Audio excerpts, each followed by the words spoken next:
Zoom at 8:59 p.m. The item that Councillor Coles has referred to, which he has asked for clarification surrounding, has been found, I believe. Are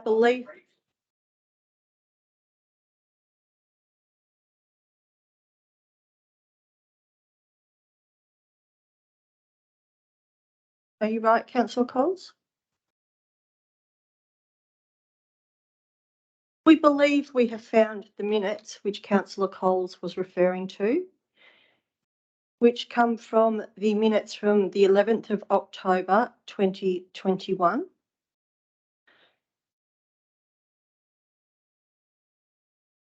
The motion from that meeting was moved by Councillor Coles and seconded by Councillor McConkie that Council 1 awards tender RFT 02-2021 Keenan Park Design Services Consultant to Boeing Design Group Proprietary Limited to the value of $2,099,000 and $2,099,241.25 excluding GST for stage 1 and 1B as contained within confidential attachment 1. 2.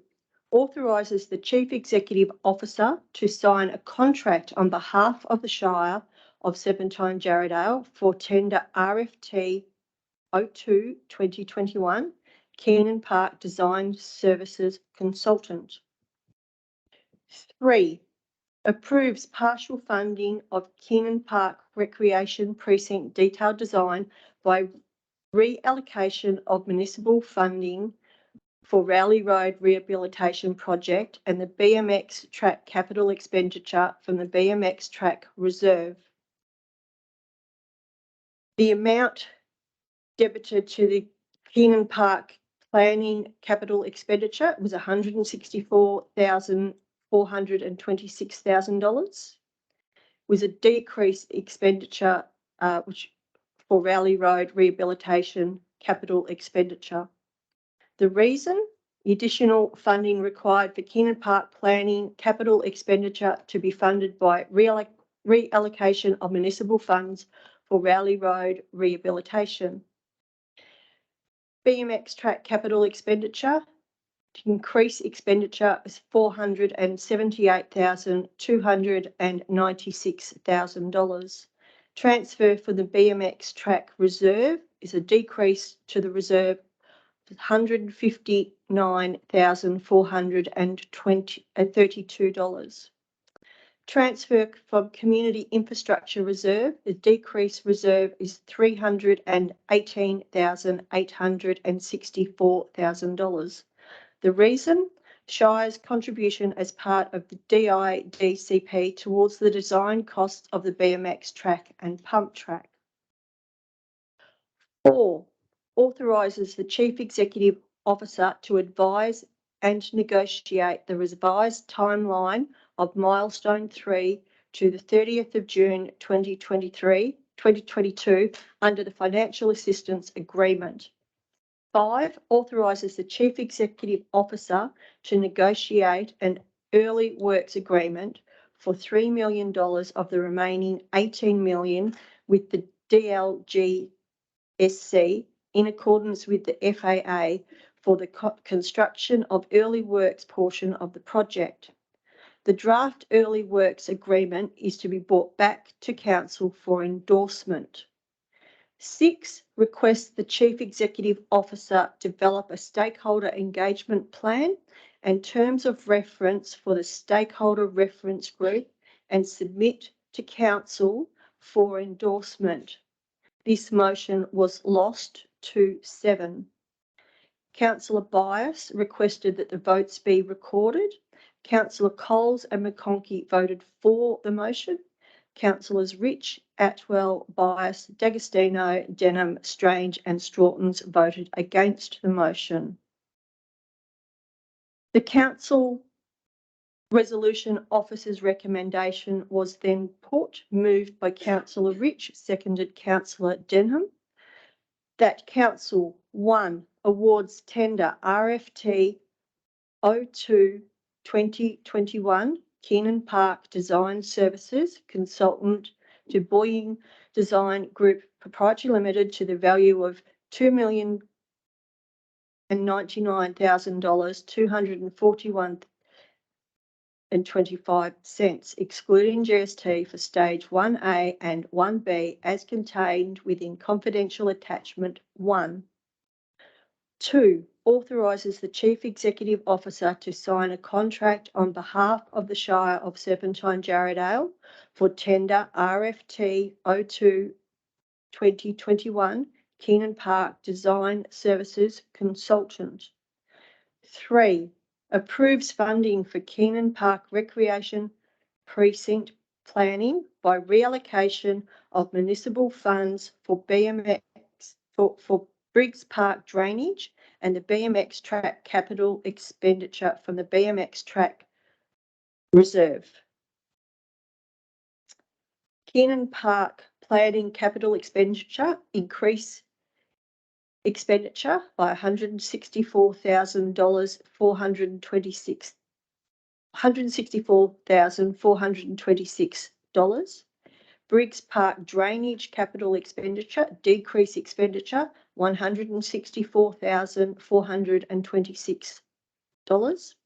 Reason: additional funding required for Keenan Park planning capital expenditure to be funded by reallocation of municipal funds for Briggs Park drainage. BMX track capital expenditure increase expenditure $478,296. Transfer from Byford BMX track reserve decrease reserve by $159,432,000. Transfer from community infrastructure reserve decrease reserve $318,864.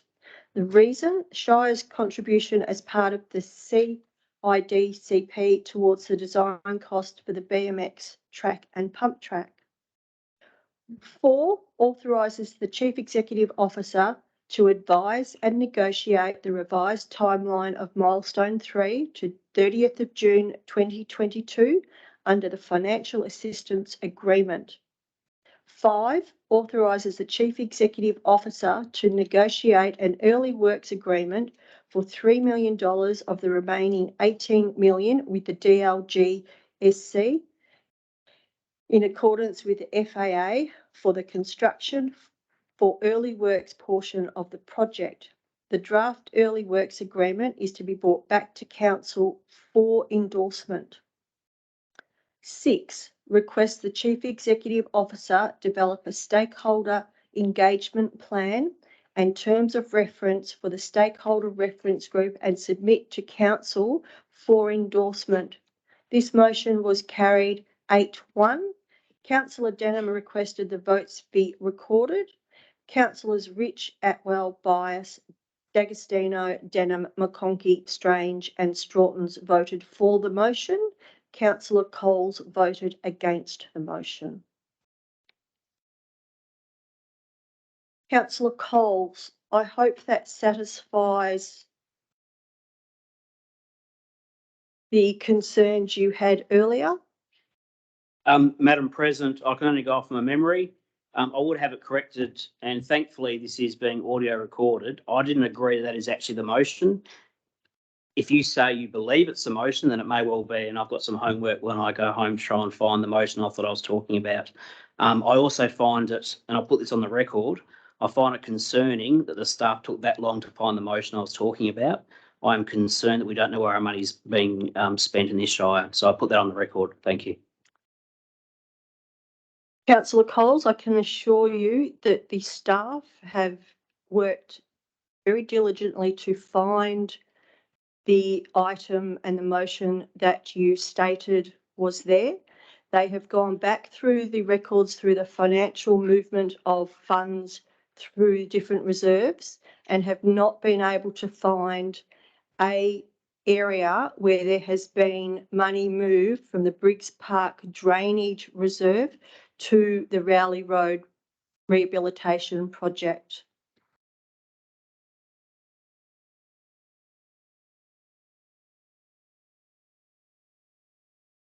Councillors, we will move back to the item before us.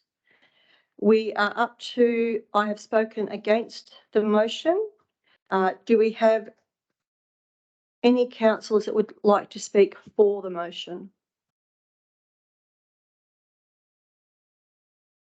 Councillor Strawton, would you like to close, please? Thank you, Madam President. I'd like to ask a question first to clarify how much money was spent and when it was spent on the Rowley Road upgrade recently, if that's possible. Director of Corporate Services, are you able to find that information?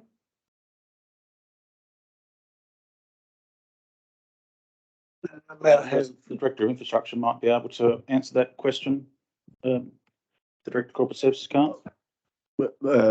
Through you, Madam President, thank you for the question. I can answer the question partly. The actual spent on that project in terms of external payment to contractors, materials, consultants was around $650,000. Around $650,000. Thank you, Director of Infrastructure. Madam President, I'm happy to continue to close now. Councillor Strawton, I have a question, a follow-up question for the Director of Infrastructure. Director, given that is roughly a total amount, what percentage of that was Shire money and what percentage roughly would have been road grant funding money that the Shire obtained for that project? Is it the normal 2/3 state funding money and 1/3 Shire funding? Thank you for the question. So the figures I'm going to quote, they are approximate. So the project was MWRG rehab funded project. So 1/3 of the money comes from the Shire, 2/3 from main roads. The budget was around $500,000, where Shire contributed about 160, and the rest came from main roads. The costs have gone up because of mainly COVID and also the scope creep in the project. We put in 3 requests for variations in cost to main roads. They approved 2 of them to the total value of, again, approximately $70,000 from memory. That meant of the 650,000,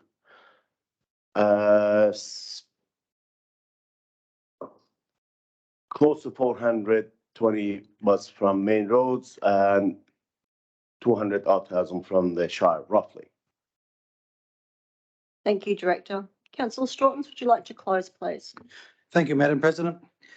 So it's been the question has been put forward that, you know, why would any council area want to take on something like $160,000 maintenance costs when the other Shire doesn't want to take on immediately the $30,000 maintenance costs of the other section of the road?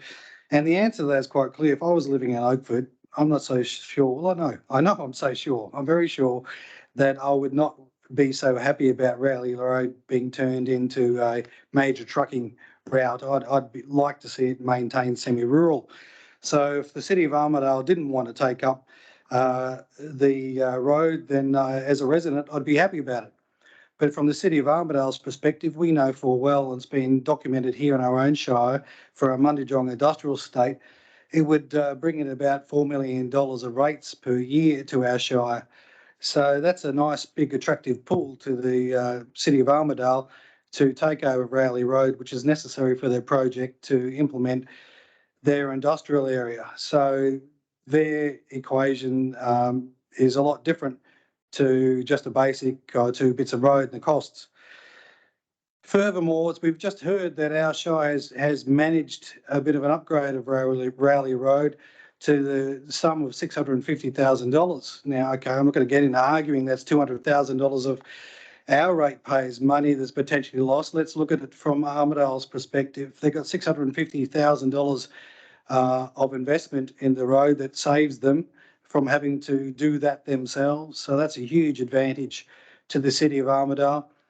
And I would suggest that the City of Armidale probably well and truly has been planning this industrial area long before our Shire had committed that money to that development. So, there was a big opportunity for our Shire potentially to avoid having to go to that expense unnecessarily. So going to the small section of road that would cost us $30,000 a year to maintain on Hopkinson Road, delaying the taking over that road brings back to our ratepayers roughly about $90,000 a year in saved expenses. And on Hopkinson Road near Mundijong Road, we have another project that could have been potentially done a little bit differently, where last OCM, this council voted to spend $150,000 to have that section upgraded.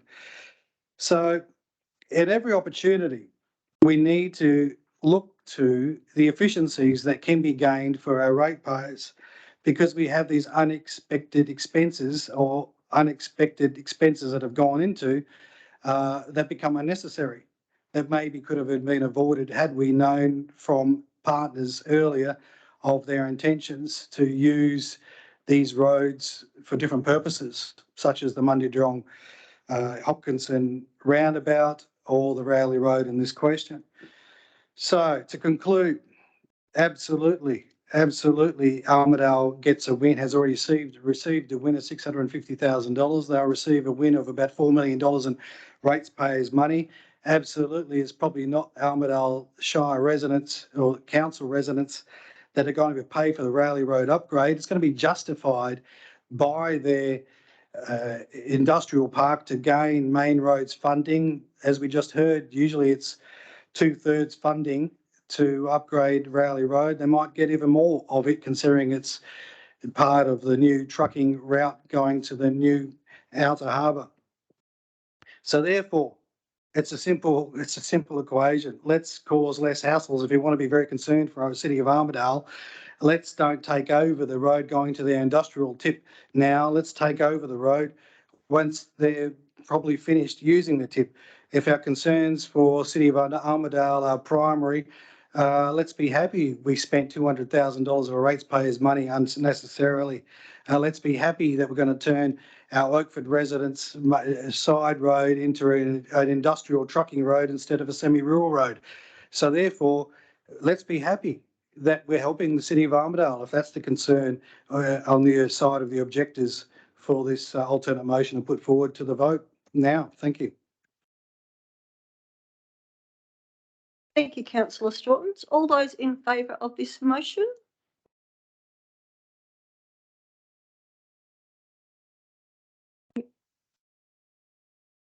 All those against?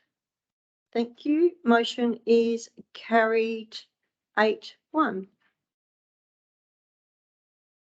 And Councillor Stratton, can we get a reason for the difference for the officer's recommendation, please? To better manage industrial use roads.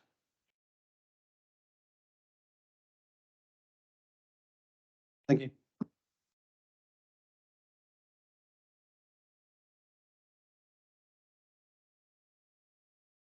Item 10.2.3, proposed amendments to Capital Roads Program. Can I please have a mover for this motion? Thank you, Councillor Coles. Can I please have a seconder for this motion? Thank you, Councillor Duggan. Is there anybody opposed to this motion? Thank you, Councillor D'Agostino. Councillor Coles, would you like to open debate, please? Thank you, Madam President. This is a difficult item simply because there's money being reallocated. I acknowledge the work the Director of Infrastructure has done in relation to this, and quite simply, it's a matter of balancing the budget. So my understanding is there's an increase in costs to roadworks that has resulted in a shortfall or a deficit in the budget for the roadworks we've identified. Some of those roadworks are going to be delayed, which again is probably not fantastic considering roads are such a issue for this Shire.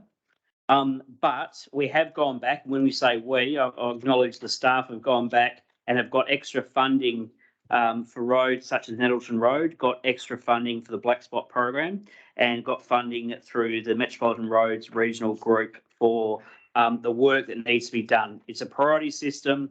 Unfortunately, there isn't a unlimited amount of cash. The funding we've got, we have to use. The cost in the roadworks have increased, and the director has done the best he can by juggling, if I can use that term, probably not the right term to use, but has allocated the funds in the best way possible to get the value for money. So I commend the work the director has done, and I commend the motion. Thank you, Councillor Coles. Councillor Duggan, would you like to speak or reserve? I'll reserve. Thanks, Madam President. Thank you. Councillor D'Agostino. Thanks, Madam President. My concern is at two levels. At a higher level, we put a lot of work, review and discussion into the budget for roads for this financial year. And I understand there does sometimes need to be changes and fluidity, but it seems that these are regular and major changes and ongoing. And for example, at the last meeting, we had the works associated with the proponents development for West Mundajong. And now we've got this proposal for many changes. And then at a sort of more micro level, I have a real concern about the change in the Bishop Road funding and how it's come about. And I find it concerning that we're now publicly saying, with respect to Bishop Road, the total, to quote the paper, the total number of crashes appears to be quite moderate. And it does concern me in terms of our credibility with main roads and the like. So I have some strong concerns about these changes and the consequent loss of state funding for Bishop Road. Thank you. Thank you, Councillor D'Agostino. Is there any other councillors who'd like to speak for the motion? Councillor Coles, would you like to close, please? Yeah, thank you, Madam President. Acknowledge the comments that have been made. It is concerning, and as I started with my opening comments, it's roads is probably the number one issue in this place, and this is far from ideal. I guess, and it's never a strong point to debate saying this, but what's the alternate? My understanding is, and I don't believe we did get an answer back from the Q&A on Monday night, but I know that there's some concerns with ATCO and the gas high pressure pipe, which is located within the road widening of Bishop Road. Now, I understand that the staff are going to go back to ATCO after the comment and the question that was made at the Q&A last Monday. That may well be a win, if I can use that term, to get some work done on Bishop Road. And I do acknowledge the concerns in relation to Bishop Road. It does seem a little bit perplexing that here we are as Shire being hamstrung by a private contractor being ATCO. In fact, they might even be state-owned. But in any event, certainly we need to engage with them and advocate for funding for them to move their gas pipe so that we can actually upgrade the road. I guess for me, action with what we have is better. You know, using military term, a 98% plan delivered on time is better than 100% plan delivered late. You know, people die if you have a plan that's late. And maybe that's a bit dramatic using that in road terms, but there have been many fatalities on our roads. And I would certainly submit that some of those fatalities on our roads could be reduced by the roads being upgraded, hence the term black spot funding. So I acknowledge the other comments have been made. I acknowledge the other side of the argument, but quite simply, we are doing the best of what we've got. I would hope that ATCO we engage again with ATCO to try and fix up Bishop Road. That may be a short-term win there. But certainly, again, I commend the work the Director of Infrastructure Services has done to try and get the best we can out of value for money. You know, we can keep using COVID as an excuse. We can keep using whatever as excuses. But here, as councillors, we've got to take on advisement the work that he's done. We need to take on advisement the costs of roads. And I still get very perplexed with the amount of money it costs to build roads. But in any event, here we have a motion that enables us to get those roads fixed. albeit not to the standard that we want and not to all the roads, but unfortunately we need to be pragmatic. We need to make the best of what we have at the time. In closing, again, I commend the work that the Director of Infrastructure has done, and I commend this motion. Thank you, councillor Coles. And for clarification for the meeting, there was questions raised at the Q&A for this agenda last week that were directed to the Director of Infrastructure in regards to the Bishop Road funding and the communications with ATCO Gas. The Director of Infrastructure responded to all councillors and the Executive Manager group this morning at 11:14 a.m.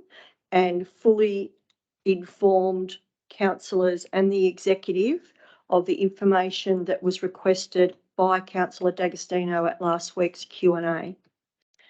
Councillors, all those in favour of the motion we have before us? All those against? Motion is carried 6-3.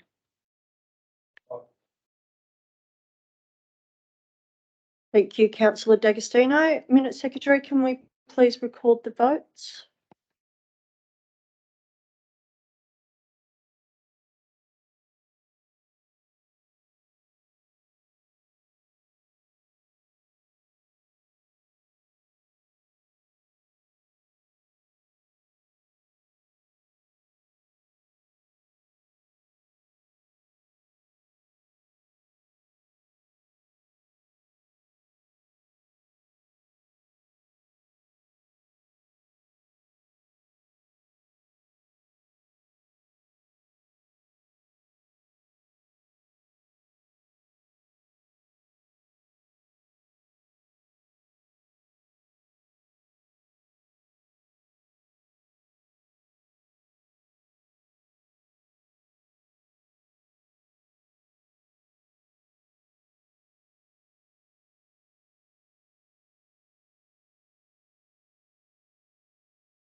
Item 10.2.4, Keenan Park Planning Update. Can I please have a mover for the motion? Thank you, Councillor Atwell. Can I please have a seconder for this motion?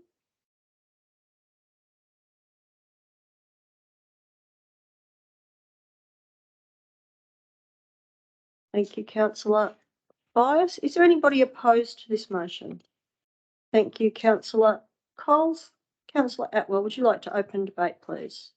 Yes, Madam President. It's quite clear that we're moving forward, albeit at a slow rate, but moving forward at a slow rate is better than not moving forward at all. This is a project that's been a long time coming, and probably if it hadn't been for political interference in the early days, this project would be well and truly on its way by now. To start mucking around with the motion now, with the project now, is going to be very detrimental to the project altogether. And I suggest also to the children of this Shire in the future, because if I'll defy anyone to tell me where you will find another piece of land of this size given to you for a project like this. And to be opposed to such a project is, in my way of thinking, quite unnecessary and quite anti what we stand for, which is to keep the community going forward, to improve children's and adults' well-being, mental and physical. And so that's all I've got to say on the matter. Thank you, Councillor Atwell. Councillor Bias, would you like to speak or reserve? Thank you. Councillor Coles. Yeah, thank you, Madam President. I totally agree. And while sometimes I get criticised of grandstanding, I think probably I'm, with my background and what I do for work, I think I agree that youth at risk is a concern. Youth that have nothing to do is a concern. And we all can look at the West Australian other open source articles and the like about Banksia Hill and the issues we're having. And sport does. While sport's not the panacea, sport certainly does go a long way. However, what I'm concerned about is $1.5 million that we're hoping, and that was a quote that was used earlier, hopefully we get $1.5 million. I support this project, but I do not support ratepayers forking out another $1.5 million on a project that keeps on getting delayed.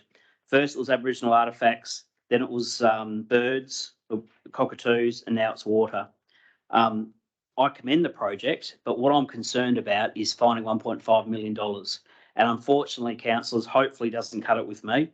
So my alternate, and I foreshadow an alternate motions that we add to the officer's recommendation at paragraph 3, something on the lines of this will only progress once confirmation has been received from the Department of Sport, Local Culture and Heritage, or whatever the new acronym is now, of the $1.5 million funding, because we have a responsibility, to our ratepayers.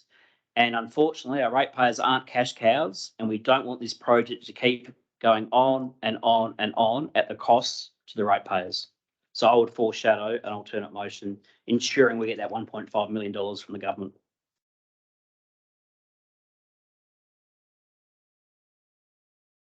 Thank you, councillor Coles. Does anybody else like to speak for the motion?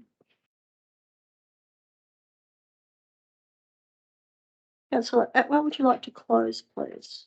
Yes, thank you, Madam President. I do not believe in living on hopes and promises, but I've been living on hopes and promises with this project since I think, from memory, somewhere about 2008 or something like that, where I then approached government and other bodies to help us out with a project that would benefit our community.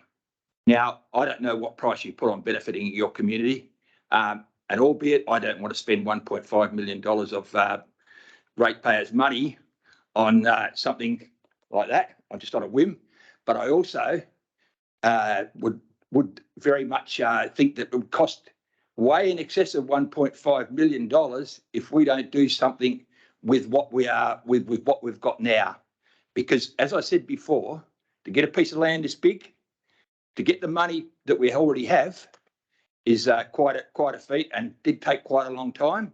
I mean, we could have all the negatives we want thrown at us, and they've been thrown at us ever since the beginning of the project. But I believe in moving forward as much as we can. If we come to a point where we can't do anymore, yes, I agree. Okay, it all goes. But I think we should, and it's our obligation to try and proceed as far as possible and do the very best we can to get this project moving. Thank you. Thank you, councillor Atwell. All those in favour of the motion before us? 2, 3, 4. All those against? 1, 2, 3, 4, 5. Motion is lost. 4, 5. Councillor Coles, you have foreshadowed a motion. Thank you, Madam President. So to insert paragraph 3, I'm just going to get the right acronym. Something on the lines of confirming. So it's the DLGSC, Department of Local Government, Sports and Cultural, or whatever it is. Department of Local Government, Sport and Cultural Industries. So notes correspondence, notes the current project update and critical risk as described in this report, and progresses the project dependent on $1.5 million variation request submission to the minister, or to the DLGSC minister, if that makes. Would you like some assistance, councillor Coles? Thank you. Right.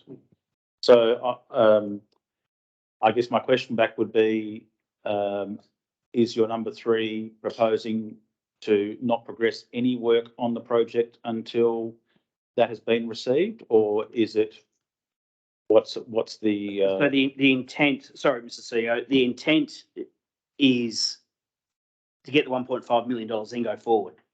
I understand that the report that was due in May is now due in December, so this may well, but that should already be done because it's now the. So council requests, or sorry, perhaps even determines that work cease on the project until a signed agreement is until the CEO is in receipt of a signed agreement for $1.5 million? Yeah, thanks. Has to say something along the line with no more purchase orders be issued. Mm. We are committed contractually to progression of this project. No more purchase orders. Thank you, Director. And I don't want to get, the comment is it's a great project. I just don't want to. I guess I'm just looking for exact clarity about what the council's going to resolve. So is it, do we redirect staff from the project? Is it, as the Director of Corporate Services indicating, not issue any more purchase orders? What exactly? No more purchase orders. But it should be no more. There's money. I mean, this is a thing that there's $20 million that we've been given from the state government. Let's use that. Let's not use 1.5 million from our own pocket. So it needs to be assurance from the minister that we're going to get that 1.5 million. And I don't know the time frame on that. Probably no one does. So I can't, in the cheap seats here, I can't read the screen. Director, do you have In terms of the work. anything else you'd like to? That is the only thing that unless you would like us to stop managing a contract. Right, I'm sure that's not the intent. It's not. Perhaps it's the council then requests that no new purchase orders are raised for the project until signed confirmation of the 1.5 is received by the CEO. And if I can ask, and council and staff, do we redirect staff away from the project? well, I don't want to delay the project anymore, but we're in someone else's hands, aren't we? We're in the. The strongest thing you can say, no new purchase orders. Like the staff are managing, we are doing nothing. We're not out there bidding or working. The staff are managing contractors. So that cannot be stopped. The only thing we can stop is we should engage in more contractors. I'm happy with that. Thank you. And just so I'm clear, my interpretation of that would be that once I've got that signed by the minister, purchase orders can be raised, even if that has to come back to council for approval. If the minister has signed it saying he's happy with it, then Certainly, that would be fine from my side. as soon as we get the check, probably so, sure, but as soon as we get the check, as soon as we get the confirmation and continue ahead. Yeah. Maybe just in working certain with signs and receive the sign of it. Yeah, thank you. Councillor Coles, do you want it to come back to council for confirmation of that signed agreement being signed, or are you happy with the CEO moving forward once he receives it? I'm happy with the CEO to move forward. I think that unless there's any ambiguity there, but we're trying to make it as clear as possible. Thank you. I might just add, Madam President, as a point of clarity, depending on what the nature of the agreement that comes back from the state, we might bring it back as we normally do, but if it's just a variation, it might just be a delegation matter rather than come back to council. Madam President, two things, if I may. Councillor Byers? You jumped to this a bit before I could just ask for the votes to be recorded on the previous item. So for those votes could be recorded, that'd be appreciated. Yes, thank you, Councillor Byers. And the second is a question concerning the addition of dot point 3 to the CEO. I guess we don't know, but do you have a sense of what the time frame of such a response would be? Through you, Madam President, certainly in the discussions I had with the department, this was developed as an interim arrangement. The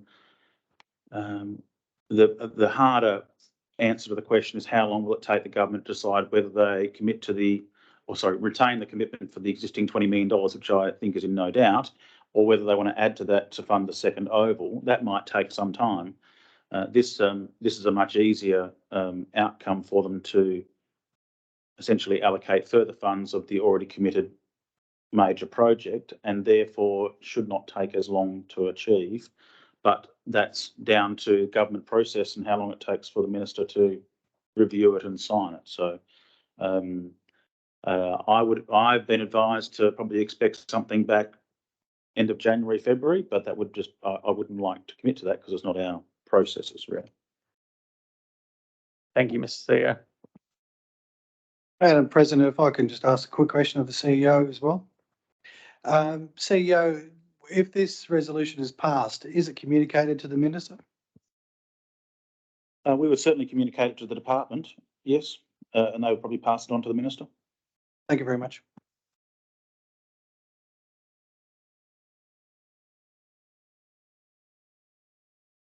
Councillors, we have a foreshadowed motion before us that has been put forward by Councillor Coles. Can I please ask for a seconder for this motion?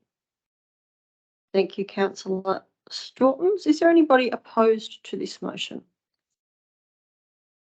Thank you, Councillor Atwell. Councillor Coles, would you like to open debate? Yeah, thanks, Madam President. It's almost extant what I just said a few moments ago. Great project, good project. I completely concur with the Deputy President that we were gifted this land, and I mean that in the true sense of the word. It is a good piece of land in terms of where else we're going to get the land from. But we do also have a responsibility to our ratepayers, and maybe, and I acknowledge that this is being recorded, but maybe the minister will see this and say, well, actually, I need to actually do something, or she, depending on what happens next or this week with the cabinet reshuffle. Hopefully this is it gets to the department and it's sort of the kick up the backside that they need to actually commit to this, because you know, if we're 98% there, that's fantastic. But you know, near enough's not good enough when we're talking about other people's money, which is a real concern for me. So the project is good. What we're doing is sound, but this just gives us some more confidence that we're going to get that 1.5 million from the minister and the department as opposed to ratepayers. Thank you, Councillor Coles. I would just make the statement that we do not kick the people that we work with. And I am hoping that it is a figurative speech that Councillor Coles has used. We work very well with the government and we hope to continue working very well with the government. Councillor Strawtons, would you like to speak or reserve? Thank you, Madam President. Just say a few words. This is a complex project. It has a lot of moving parts. There's a lot of funding requirements that need to be signed off, and as a result, there's a lot of risk. This Shire has made lots of moves, including a OneCom project management module that's working to implement to reduce our risks. In the meantime, until that's fully implemented, we need to do all we can manually to reduce risks. And if we know for well that if this was our own business relying on sign off for $1.5 million, we'd be sweating and be having trouble to sleep. So I'll be very interested to see how this travels, see if it does help things move along or not, or if it makes things worse or not. However, there'll be good feedback either way for this Shire to learn from, to be able to better manage projects. So I think this is a good initiative. Thank you. Thank you, Councillor Strawtons. Councillor Atwell. Oh, sorry, Councillor. Well, Madam President, can I jump in and ask a question? Councillor Bias. I'm just noting the date. It's the 12th of December, and we're very quickly approaching the Christmas period. I just note that in the report on page 5, we're talking about communicating the status of this project and its risks with the stakeholder reference group prior to the end of December 2022. Can I just get some clarification on that section of the report as to how the office is intended to do that, noting that we're going to make a decision tonight? Is there another reference group scheduled in the 2 weeks before the festive period, or is this just an email, phone call? Yeah, Madam President, thank you for the question. Councillor Blum, I'll ask the Acting Director to respond to the question. Yes, thank you for the question. In general, yes, it would be via email to provide them an update and schedule a meeting like early next year at a time that would be convenient for the group. Having said that, we do have some individual meetings with some of the sporting clubs this week, so we can also give them an indication of, you know, sort of council's outcome there as well. Madam President, a follow-on question. if I may, to the CEO and most likely through the acting director. My understanding of the purpose of the stakeholder reference group was so that we weren't having individual meetings, that this was sort of a consolidated group so that we could share one message with. So are there also, in parallel to this, individual meetings that are being held with individual stakeholders? I'm a bit confused by that, Madam President. If I could get some clarification, please. Yes, absolutely. Good point of clarification. So, yes, the stakeholder reference group is made up of a number of individuals, including community representatives. We did have some sort of specific club matters to discuss with the club, so they are also on the reference group. So it was just to clarify, we can kind of give them the indication these updates are coming, but the updates will go to the full group. Excellent. Thank you, Acting Director. Thank you, Madam President.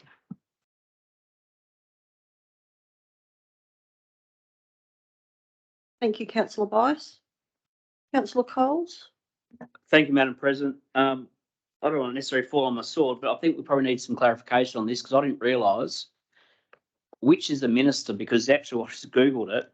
So there's two ministers. There's John Carey, who's Minister for Housing, Lands, Homelessness, Local Government. And then there's Mr Templeman, who's the Minister for Culture and the Arts, Sports and Recreations. I assume it's the latter. But if we're talking about Department of Local Government, Sport and Cultural Industries, there's actually two ministers. Madam President, it's the Minister for Sport and Recreation that would sign the agreement. So we don't need to specify. Okay. Thank you. Thank you, councillor Coles. Councillor Atchwell, would you like to speak, please? Yes, Madam President. Although I do see where certain people are coming from, I do think that there's a fair chance that it's going to be a negative impact. We're not asking to spend $1.5 million right at the moment. And I should say the project's been delayed quite a bit. And it's not just the actual start of the project that we're looking at here. We're looking at the whole gambit. So if we stymie the project totally, BMX won't move. None of the other things will move around the place. We also have things like soccer, rugby that do not have any home at all. Some clubs have the luxury of having a home. Some we don't have at all. And I can see it's getting hit with soccer, especially with the World Cup just gone by. So as I said before, I may be biased, probably am biased, but I just like to see the progress keep moving forward. Thank you. Thank you, councillor Atchwell. Is there any councillor who'd like to speak for the motion?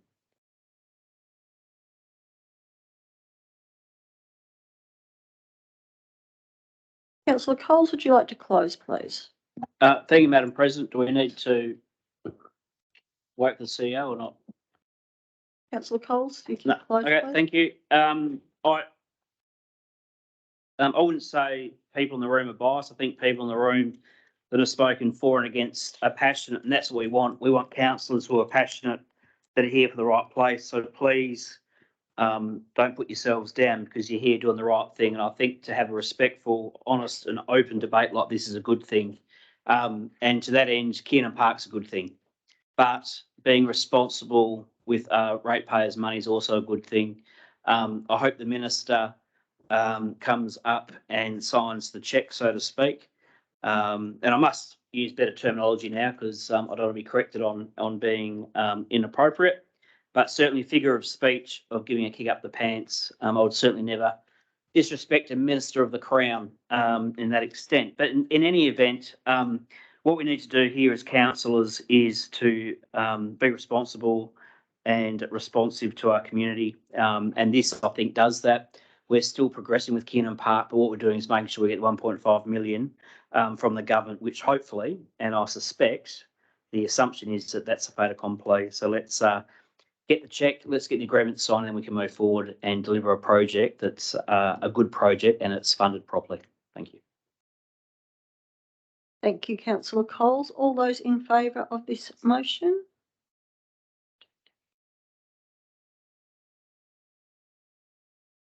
All those against? Motion is carried 5-4. Madam President, can we please record the votes? Thank you, councillor Bias. Minute secretary, can we please have the votes recorded?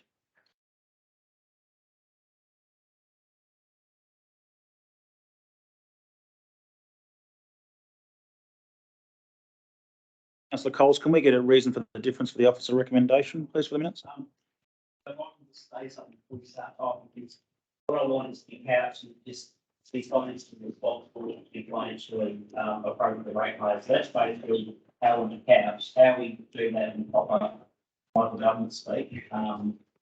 Just to secure the funding from the government prior to progressing, is that that's the intent of that?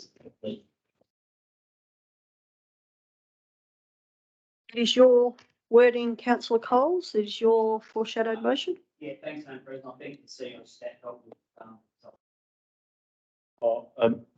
Madam President, I would just maybe say to councillor Coles that it could be as simple as that to manage expenditure on the project until additional funds are received. thank you.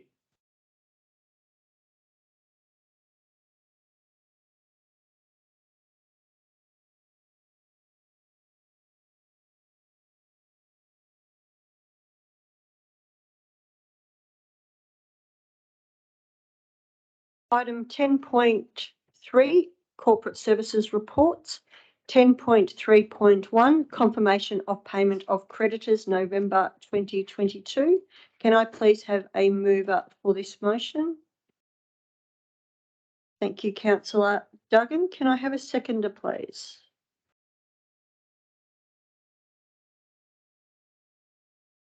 Thank you, councillor Mack. Is there anybody opposed to this motion? Motion is carried unanimously. Item 10.3.2, monthly financial report, October 2022. Can I please have a mover for this motion? Thank you, councillor Duggan. Can I have a seconder, please? Thank you, councillor D'Agostino. Is there anybody opposed to this motion? Motion is carried unanimously. Item 10.3.3, changes to method of valuation used for rating purposes. Can I please have a mover for this motion? Thank you, councillor Strawton. Can I have a seconder, please? Thank you, councillor Atwell. Is there anybody opposed to this motion? Question, if I may, Madam President. Thank you, councillor Bias. Through you, Madam President, to the CEO and most likely to the director, I note that the comment is made on page, just let me get the right document, on page 142 concerning the Landgate reevaluation. Are the officers satisfied that with the letter that they're proposing as attachment 10.3.3 attachment 3, that they've appropriately couched that, you know, that the desktop review has indicated that this might be the case, but that it is, you know, do your own research. It's not legal advice kind of disclaimer to it. I'll ask the Director of Corporate Services to respond first, and I might add some. Yes, is a very simple answer. Yes. However, councillor, I would add that if the council wants to add anything to it, this is the time to do that. This is why the letters are presented to the council for approval.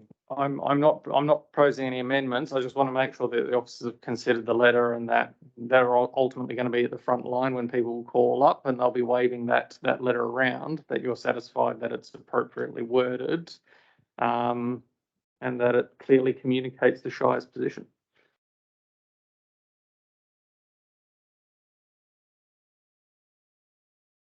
Thank you, councillor Bias.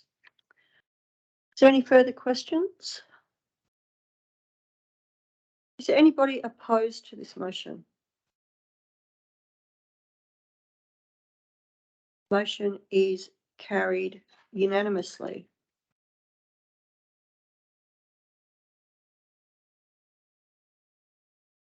Item 10.3.4, debt write-off.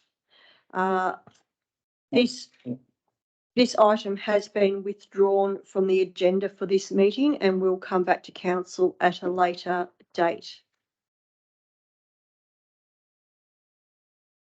Item 10.3.5, Serpentine Jarrahdale Integrated Planning and Reporting Timetable. Can I please have a mover for this motion? Thank you, Councillor Strawtons. Can I have a seconder, please? Thank you, Councillor D'Agostino. Is there anybody opposed to this motion? Motion is carried unanimously. Item 10.3.6, council and committee meeting dates for 2023 and publication of the councillor attendance register. Can I please have a move? Madam, you go. Yeah, thanks, Madam President. I'm happy to move it, but there is a date that needs to be corrected. I think the Singer Share wanted to turn back time, but unfortunately we can't. So I think the meeting in January will be 2023, not 2022. Madam President, Councillor Coles is correct. The Manager of Governance just pointed that out to me. So, so if point number 3, there's a typographical error to say 30th of January 2022, it should be 2023. If the mover's happy to accept that change, that would be most appreciated. Thank you. I'm happy to move it. Thank you, Madam President. Thank you, CEO. Thank you, Councillor Coles. Can I please have a seconder? Thank you, Councillor Duggan. Is there anybody opposed to this motion? Motion is carried unanimously. Item 10.3.7, OneCom, scope of consolidation phase. Can I please have a mover for this motion? Thank you, Councillor Strawtons. Can I please have a seconder? Thank you, Councillor Duggan. Is there anybody opposed to this motion? Motion is carried unanimously. Item 10.4, community engagement reports.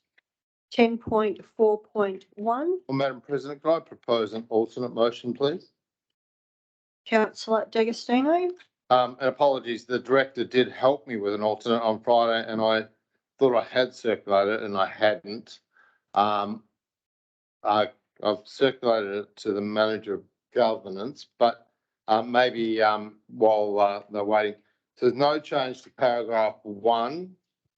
And in paragraph 2, it says no change to the start. Notes that there is no provision within the long-term financial plan for the implementation of the master plan. And then the additional wording is, and agrees to consider the recommendations from the master plan as part of the upcoming integrated planning and reporting process. Then there's a new paragraph 3, agrees to review the recommendations within the master plan when council determines the Shire's 2025 state and or federal budget election priorities. Then in paragraph 4, it notes that consideration be given to a part-time equine officer will occur as part of the 23-24 budget setting process as listed in the current 2022-2026 corporate business plan, which will assist in the promotion, coordination and prioritisation of equine matters in the Shire.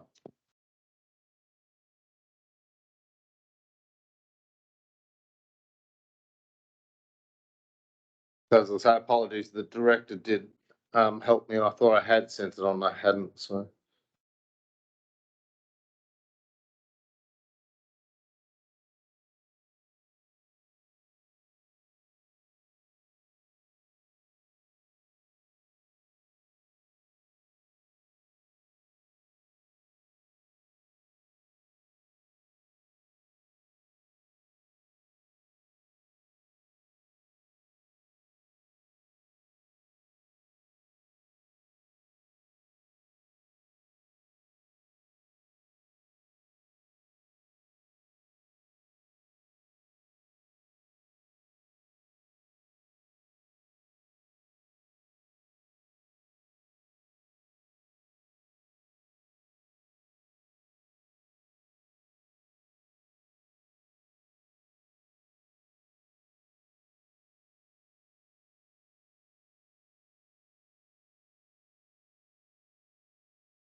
Perhaps just while the officers just fine tune the wording, I'll again just talk through the changes. So there's some additional wording to the end of paragraph 2, which is that we say we agree to consider the recommendations as part of the upcoming integrated planning and reporting process. And then there's a new paragraph 3, agrees to review recommendations within the master plan when the council determines the Shire's 2025 state and or federal government election priorities. There's a new paragraph 4, notes that consideration, maybe some additional wording then Ken saying be given to a part-time, or no, don't consider to a, oh no, that's right, sorry, to a part will occur as part of the 2023-24 budget setting process as listed in the current corporate business plan, which will assist in coordination, prioritisation, etc. Thank you.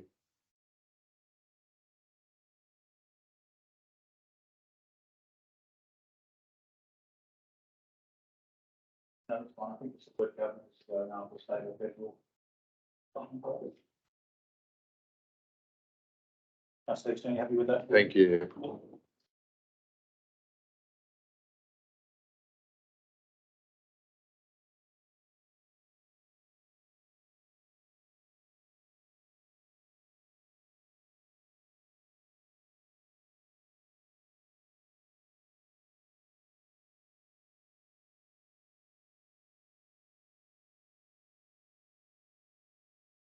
Thank you, councillor D'Agostino.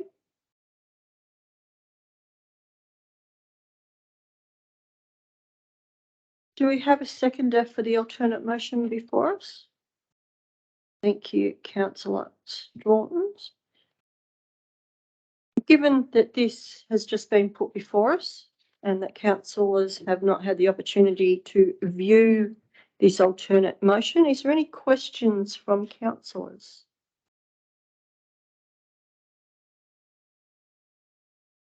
Madam President, I guess the most obvious question is to the CEO. What would you see as the most practical implication of the alternate motion as opposed to the officer's recommendation? Well, certainly through the chair, the officers have worked with Councillor D'Agostino to attempt to achieve something that achieves what Councillor D'Agostino is aiming to achieve whilst working with existing council processes. So point 2 would essentially mean that during the integrated planning and reporting process we're doing for the new strategic community plan, we would ask the community about the priorities identified in those equine facilities master plans and sort of seek some direction from the community about how important they are relative to other things, you know, roads or pounds or whatever that might be. And so there's a process for that. Number 3, there's a process for us considering state or federal government election priorities, and it's probably appropriate that if council wants to consider some of those outcomes when it considers what it wants to advocate for in the 2025 state and federal government elections, that's probably a reasonable request, and you'll note that's referred to as one of the items later on about trails in Jarrahdale as well. And number 4 is just pointing out an action that's already in the corporate business plan, which is to consider a part-time equine officer as part of the 23-24 budget process. It's not committing to that. It's just saying that there is an action there. So in some respects, from a practical term, the officer's recommendation was saying that there is no funds to progress any of the recommendations in the master plan.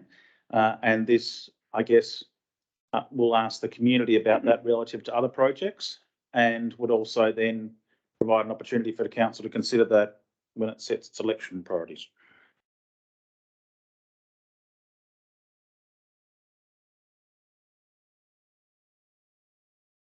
Is there anyone opposed to this alternate motion before us?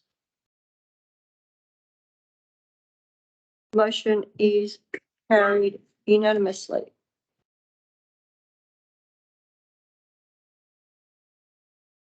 And the reasons could be to continue to prioritise or to continue to reinforce the importance of equine matters within the Shire.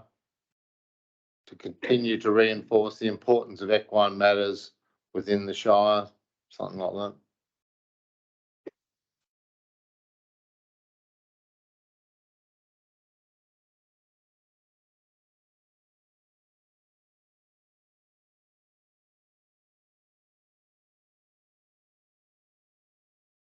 Item 10.4.2, Equine Advisory Group, Leisure and Trail Riding Representative Vacancy Appointment. Madam President, I'd like to propose an alternative motion. Councillor Stratton. That alternative motion being that council changes the terms of reference to adopt all three applicants till the last equine advisory meeting in October 2023.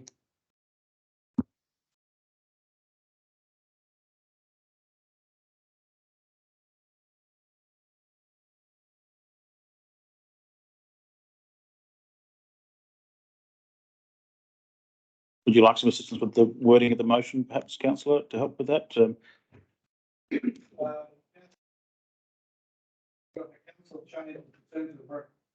The council changes the terms of reference to adopt all three applicants to the Equine Advisory Committee till the last meeting in October 2023. You could. That's acceptable.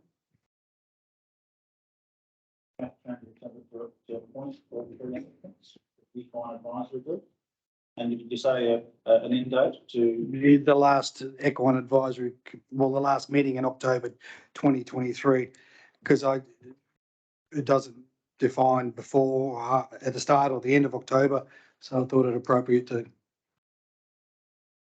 deem the meeting, the time.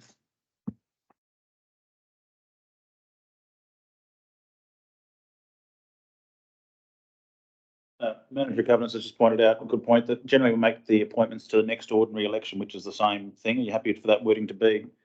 Absolutely. To the advisory group until the next ordinary election? Very good, CEO. That solves the time issue.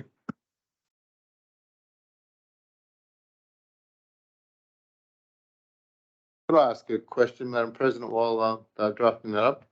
And it's getting late and I don't want to sort of beat unnecessary drums, but Councillor Stratton, you understand that the currently there are equal number of appointees from a variety of disciplines, and this will sort of skew that appointment ratio quite significantly.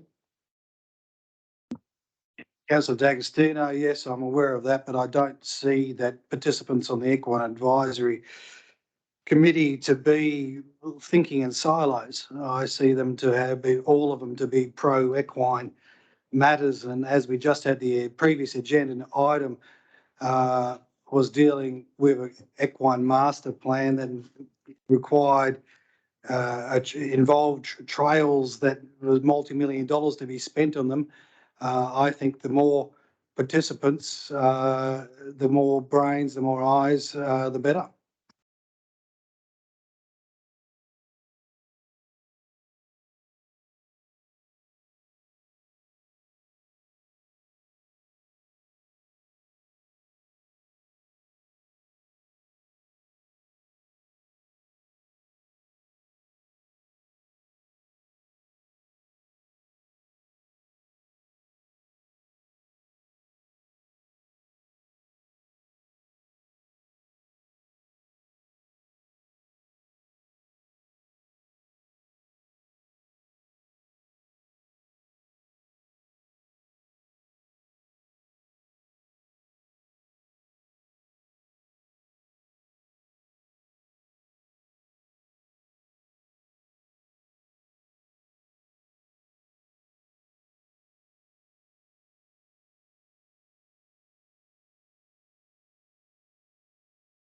I'm happy with that wording as it is.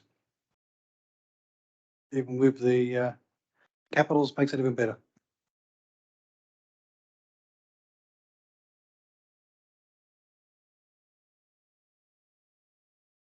Thank you, officers, for the help to councillor Strawtons. Do I have a seconder for this alternate motion? Thank you, councillor Duggan. Is there anybody opposed to this motion?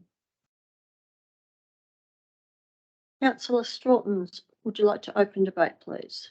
Thank you, Madam President. Yes, look, we've had this discussion when we were first selecting the current participants of this Equine Advisory Committee.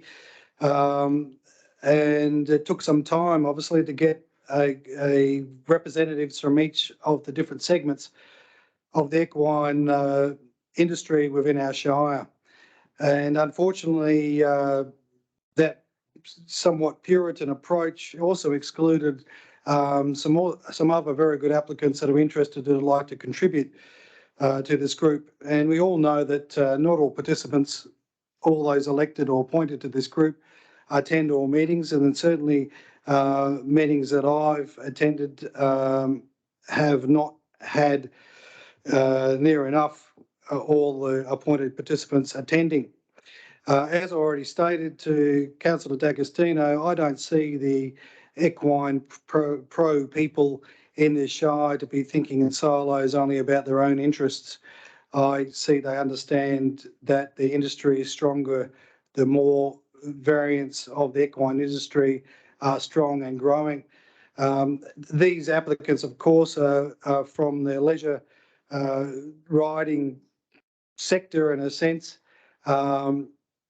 And I see that they would have an interest in seeing all equine activities improve within our shire. And as I also mentioned, we have quite an extensive studies have been done about the bridle paths, about the future of Jarrahdale and all the tracks up in that area. And I think that because we've had such a priority in those areas and such studies that have been done, it's a little bit of a crying shame that we've had an imbalance of only 2 representatives from the leisure riding, trail riding industry on this advisory committee. The other option would be to go for all this rigmarole of excluding 2 of them, and I don't see how we as a Shire Council cannot rise to the occasion to manage for less than 1 year these enthusiastic applicants. So I'll leave it at that for now. Thank you, Councillor Strawtons. Councillor Duggan, would you like to speak or reserve? I'll just speak very briefly, thanks. I've just been zooming around trying to find where I'd read this previously. And in our attachment 2 of 10.4.1 no, don't know what page. But it says here, it talks about the amount of non-racing horses in our shire. And most of those horses, they might be doing some club training, but they're also going to be using the trails. They're also going to be casual riding. They're going to be crossing and using these trails a lot. So I think that these trails, and the whole idea of these trails, is to connect the different areas of disciplines within our shire. And so I think that these trails get used a lot more than what is even indicated here. And what's indicated here is that racing by standard bred and thoroughbred is only 5%, whereas casual racing and everything else makes up 95%. So I think that it's a fair reflection of our community if we're looking at some additional members and a change in the terms of reference. And I also support the other points that Councillor Strawtons has made in his discussion. Thanks. Thank you, Councillor Duggan. I can't support this alternate motion that has been put forward by Councillor Strawtons, purely on the fact that we have set up an advisory group that has members from a broad range of equine pursuits across our shire, and this would give the leisure and trail riding area double the amount of representation of any other equine group that is represented on the equine advisory group to council. It might not seem like a lot, but when you are looking at representation, you are looking at the voices put forward of where they think funding should go. It is an awful big step up. I foreshadow a return to the officer's recommendation if this motion is lost. Thank you. Is there any other councillors that would like to speak for the motion? Councillor Coles?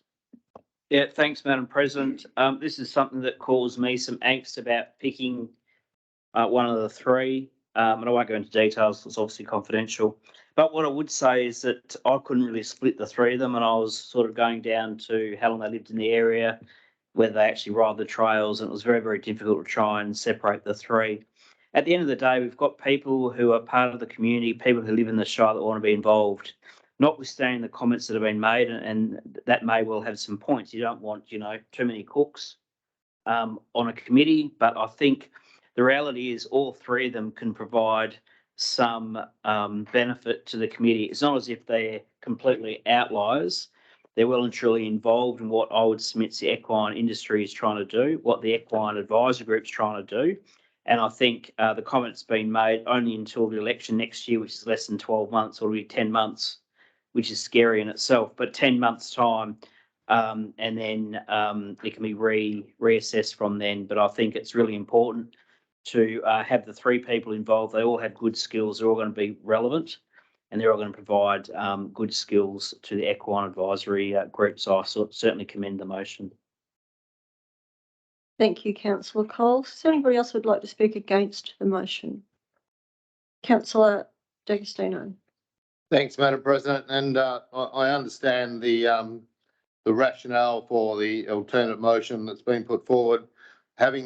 Being a member of the committee, and being an equestrian person that's very invested in the process, I think it is important that we continue to apply the charter consistently. We've had this decision come before where there have been people have resigned or moved out of the Shire and the like, and we had to replace the people. And I completely echo what Councillor Cole said about the quality of the applicants.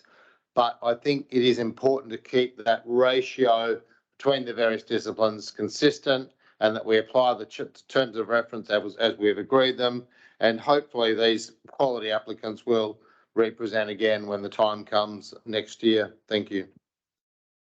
Thank you, Councillor D'Agostino. Would any councillor like to speak for the motion?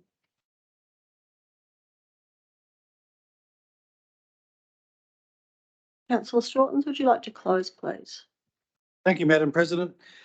We've been visited here by Metronet Main Roads talking about bridle tracks, the current tunnel under Thomas Road, and we've heard our president state that she felt that Metronet made a decision on implementing the horse tunnel based on two votes from the Equine Advisory Committee. This would go towards addressing the president's concerns so that more people could vote for certain things, be participants in voting in the direction for certain things. Now, also, I would like to take this opportunity to point out that that statement I don't see to have been true at the time, because I had walked around and the community around the trotting track and deposited letters requesting feedback from people if they would use the bridle tracks through the tunnel, and I received 2 positive replies, which was shared with the advisory committee. So just want to get that on record. So to conclude, I see the fact that we are intelligent beings. I don't imagine a advisory group being tilting one way or the other and having in-house fighting against fellow horse lovers and horsing equine participants. I think we have the intelligence and capability to manage it. I can't imagine there would be disgruntlement with other members, and this is a great opportunity to see how such a committee would flow for the next 10 months or so till it needs to be reconvened, so that when we do next time get applicants, that when there is an imbalance and they're quality applicants, we aren't sitting here being minimalists and thinking that we have to exclude people because we assume that they're going to be biased and not cooperate. You know, what a miserable approach for a shire full of intelligent people that can chair meetings and manage meetings to approach, to adopt and to implement, to impose upon our community, to treat them like that. Let's be more inclusive. Those that want to participate and are enthusiastic, Councillor Strong. let's don't reject them. Please stick to the agenda put this to item the and vote. not Thank you. comment on the intelligence of other councillors. Oh, I'm sorry, you've misunderstood completely, Madam President. I don't think I did. Well, Councillor you've just, Councillor Atwell, please. Councillor Atwell, please be quiet. Councillor Stratton.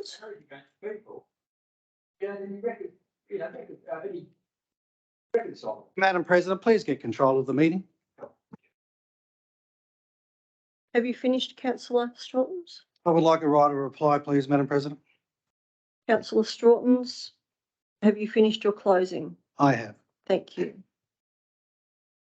All those in favour of the alternate motion that we have before us? 2, 3. All those against? Motion is lost 3-6.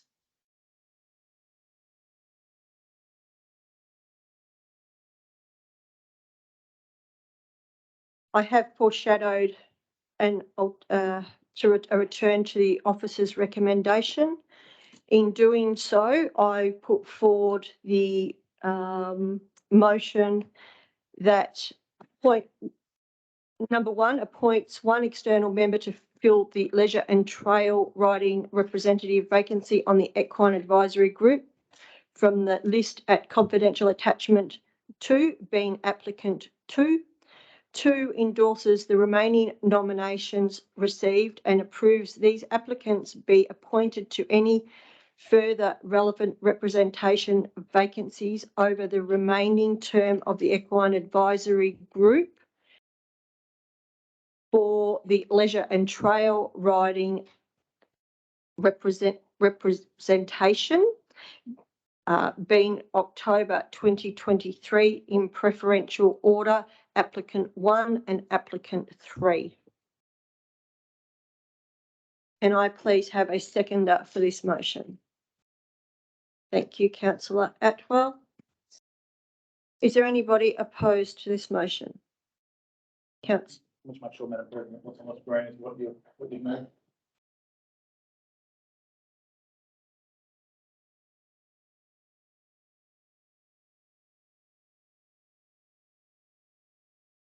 Yes, thank you. Actually, no.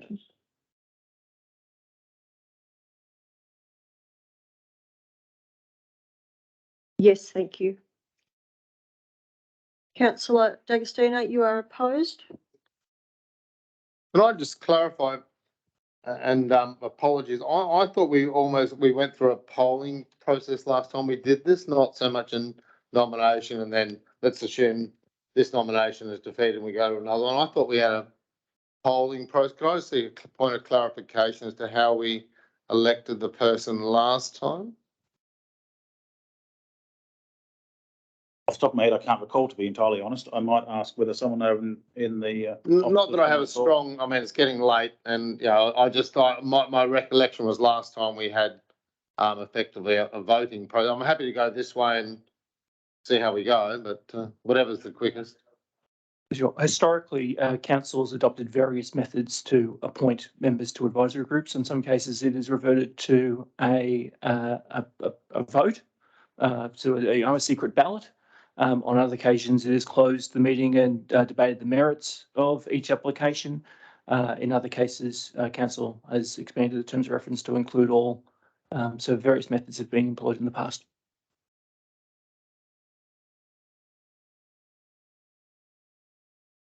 Is there any councillors opposed to the motion before us? Thank you, Councillor Coles.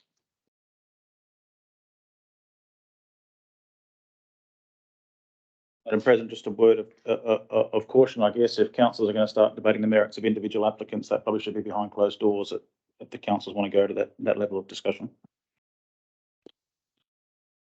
Councillor Coles, is that where you are heading?